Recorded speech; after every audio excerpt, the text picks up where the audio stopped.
السلام علیکم ورحمۃ اللہ وبرکاتہ۔ کیسے ہیں آپ سب لوگ؟ الحمدللہ اللہ پاک کے فضل و کرم سے میں بھی بالکل ٹھیک ٹھاک ہوں۔ جیسے ہی انسان عمرے کا ارادہ کرتا ہے اور اپنا پاسپورٹ اور اپنا ویزا ایشو کرواتا ہے، اس کی فیلنگز بہت چینج ہو جاتی ہیں اور اپنے مائنڈ میں بہت ساری چیزوں کو رکھنا شروع کر دیتا ہے کہ میں وہاں جاؤں گا تو ایسے دعا کروں گا، خانہ کعبہ کو دیکھ کر میں پہلی کیا دعا مانگوں گا۔ اسی طرح بہت ساری چیزیں اس کے مائنڈ میں جمع ہونے لگتی ہیں، لیکن جیسے ہی مطاف میں قدم رکھتا ہے، عین خانہ کعبہ کے سامنے اس کی ساری فیلنگز آنسوؤں میں بدل جاتی ہیں۔ جیسے ہی خانہ کعبہ پر نظر پڑتی ہے وہ سب بھول جاتا ہے۔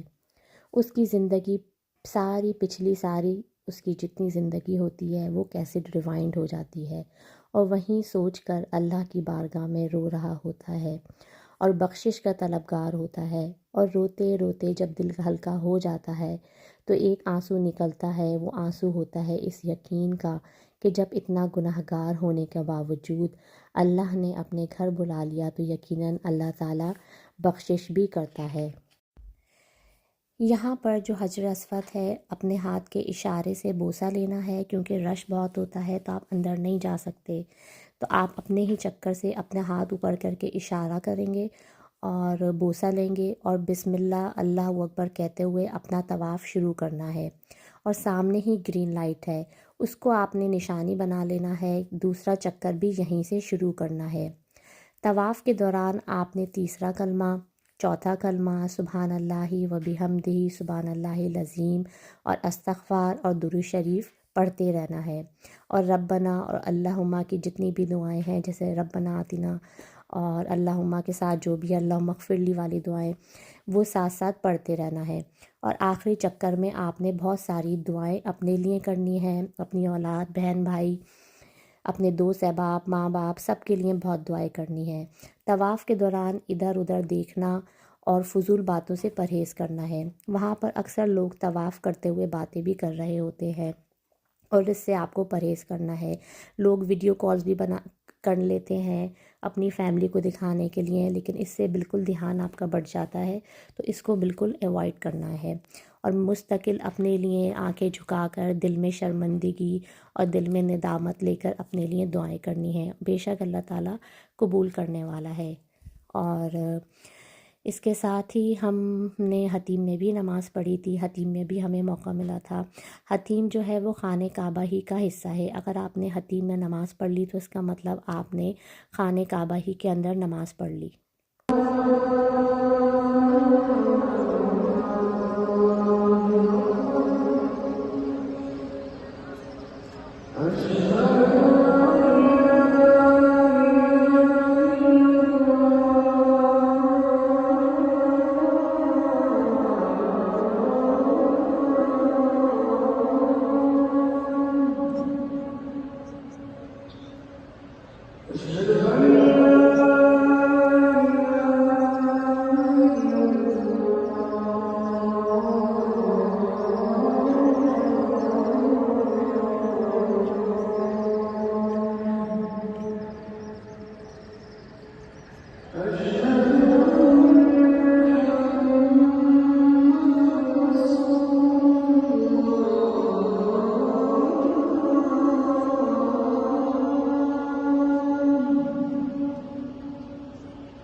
حتیم میں جیسے ہی آپ کو موقع ملے اندر جانے کا تو آپ نے سب سے پہلے نیت کر کے 2 نفل تحت المسجد پڑھنی ہے، 2 نفل توبہ کے پڑھنے ہیں کہ اللہ پاک ہم سے کوئی غلطی، کوئی یہاں کوئی ایسی گستاخی ہو گئی ہو تو اللہ پاک معاف فرمائے، 2 نفل شکرانے کے پڑھنے ہیں کہ اللہ تعالیٰ نے ہمیں موقع دیا اور اللہ کا لاکھ لاکھ شکر ہے کہ ہم اپنے ہاتھ پیر پاؤں سلامت کے ساتھ یہاں نفل ادا کر رہے ہیں، اور 2 نفل حاجت کے پڑھنے ہیں کہ اللہ پاک ہماری تمام دعائیں جو ہم یہاں مانگیں وہ سب قبول ہوں اور ہمارے لیے آگے آسانیاں رہیں۔ یہاں پہ پھر ہم نے صحیح اسٹارٹ کری تھی، طواف کے بعد ہر مسلمان 2 نفل پڑھنے کے بعد مقام ابراہیم پر 2 نفل بھی ادا کیے تھے، اس کے بعد پھر صحیح اسٹارٹ ہوتی ہے۔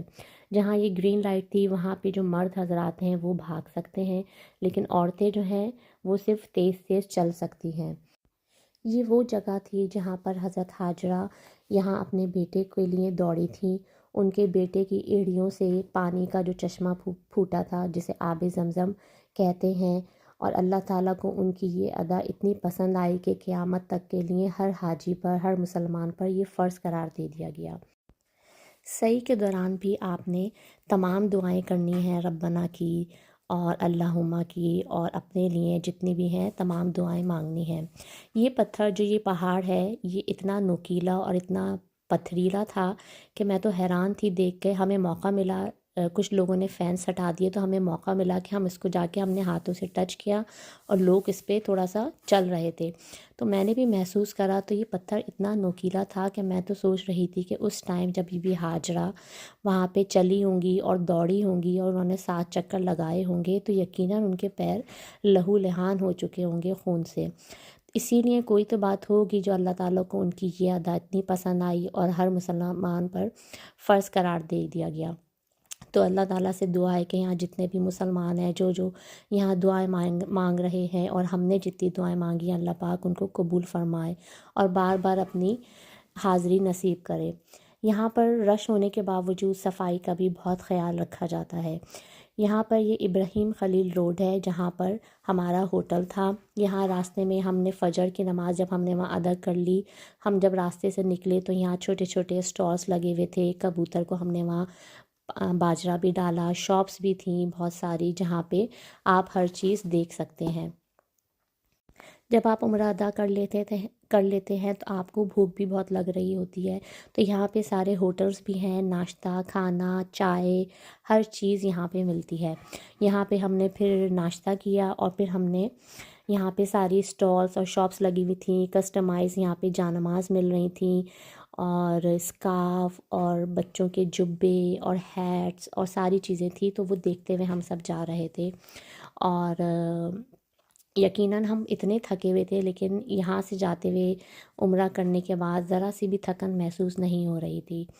یہاں پہ بہت ساری چیزیں تھیں جہاں سے آپ لوگوں کے لیے گفٹس لے سکتے ہیں، جان نمازیں، کھجور، سرما اور پتہ نہیں کیا کیا چھوٹی سے چھوٹی چیز، میگنیٹس کے جو لوگ گفٹ کے لیے دیتے ہیں، اور ساری کلرفل جان نمازیں، تسبیحات اور ساری پتہ نہیں چھوٹی چھوٹی آیتوں والی کتابیں بہت اچھی تھی۔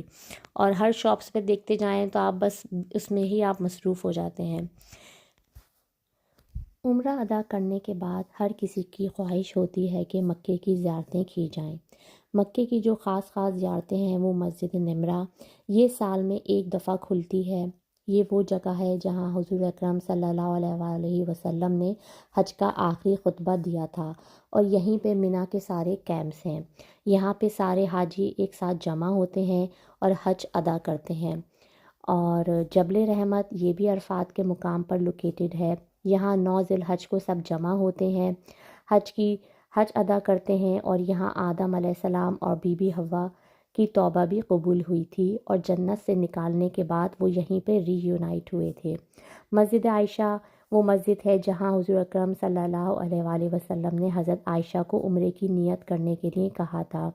غار ثور یہ وہ مقام ہے جہاں حضور اکرم صلی اللہ علیہ وآلہ وسلم نے پناہ لی تھی جب وہ حضرت ابو بکر صدیق رضی اللہ تعالیٰ عنہ کے ساتھ مکے سے مدینہ ہجرت کر کے آئے تھے، اور یہیں پر مکری نے اللہ کے حکم سے جالا بنایا تھا حضور اکرم صلی اللہ علیہ وآلہ وسلم کو کفار مکہ سے بچانے کے لیے۔ غار حرا اسے جبل نور بھی کہا جاتا ہے۔ قرآن کی پہلی آیت اسی پہاڑ پر اتری تھی۔ یہ وہ پہاڑ ہے جب آپ صلی اللہ علیہ وآلہ وسلم پریشان ہوتے تھے تو اسی پہاڑ پر چڑھ کر اللہ کی عبادت کرتے تھے، اور اسی جگہ حضرت جبرائیل علیہ السلام آتے تھے۔ جو بھی اللہ کا پیغام ہوتا تھا وہ یہاں پہ لے کے آتے تھے۔ یہاں پہ جب ہم گئے تو رات کا ٹائم تھا اور ہمیں بہت اچھا لگا اوپر چڑھ کر، لیکن تھوڑی مشکل اور دقت تو ہو رہی تھی کیونکہ پہلے سارا فلیٹ تھا، پھر اس کے بعد سارے بڑے بڑے جو پتھر اور جو سٹیپس تھے ان کو ہم نے چڑھ کے جانا تھا۔ لیکن دل میں ایک لگن اور شوق تھی کہ یہ وہ مقام ہے جہاں حضور اکرم صلی اللہ علیہ وآلہ وسلم عبادت کرتے تھے، اور یہاں 2 نفل پڑھنے کا بہت ثواب ہے، اور یہاں آپ جو دعا کریں وہ قبول ہوتی ہے۔ اوپر سے سارا مکے کا ویو دکھ رہا تھا، ایسا لگ رہا تھا کہ آسمان سے نور برس رہا ہے، اور میں یہ سوچ رہی تھی اوپر چڑھ کر اور جب میں نیچے اتر رہی تھی کہ حضرت خدیجہ رضی اللہ تعالیٰ عنہ یہاں پہ حضور اکرم صلی اللہ علیہ وآلہ وسلم کے لیے کھانا لے کر آتی تھیں تو وہ کس طرح چڑھتی ہوں گی، کیا عالم ہوگا اس ٹائم کا، کیونکہ ہمارے ساتھ بھی تھوڑی سی مشکل ہوئی جا رہے، لوگ چڑھ رہے تھے اتر رہے تھے، صحیح طریقے سے نہیں بنا ہوا تھا، لیکن رات کے ٹائم ہم موبائل کی لائٹ سے ہم نے پوری کوشش کری کہ ہم اوپر جائیں، اور یہ 2.5 گھنٹے کی ہماری اوپر چڑھائی تھی، لیکن ہر مقام پہ ہمیں لگ رہا تھا کہ شاید اب آ گیا ہے اب آ گیا ہے، لیکن آپ پورا اوپر جائیں، پھر اوپر سے پیچھے سے نیچے اتر کر پھر غار حرا کا ہے۔ بہت بڑے بڑے پتھر تھے، اور یہ وہی، اور اس کو ری بلٹ نہیں کیا گیا ہے، یہ بالکل ویسے ہی موجود ہے جیسے پہلے تھا۔ لوگوں کی لائن لگی ہوئی تھی، ہر کوئی 2 نفل یہاں پڑھنا چاہ رہا تھا، تو ایک کر کے سب کو ٹائم مل رہا تھا، اور بہت چھوٹی سی جگہ تھی، مرد بھی وہیں نماز پڑھ رہے تھے، چھوٹی سی سائٹ میں ہو کے عورتیں بھی وہاں نماز پڑھ رہی تھیں۔ یقین کریں عجیب سی ایک کیفیت تھی دل میں، ایک کیونکہ یہ وہ مقام تھا جہاں حضور اکرم صلی اللہ علیہ وآلہ وسلم نے نفل پڑھے، عبادت کرتے تھے۔ اللہ پاک ہماری بھی اور وہاں جتنے لوگ تھے اور جو یہ دیکھ رہا ہے، اللہ پاک سب کو جانا وہاں نصیب کرے اور پڑھنا اور دعائیں کرنا نصیب کرے، آمین۔ یہ چھوٹی سی ویڈیو ہمارے ہوٹل کی ہے۔ ہمارے ہوٹل کا نام عمار المنار تھا، جو کہ ابراہیم خلیل روڈ پر ہی تھا۔ یہ ہم مغرب کی نماز کے لیے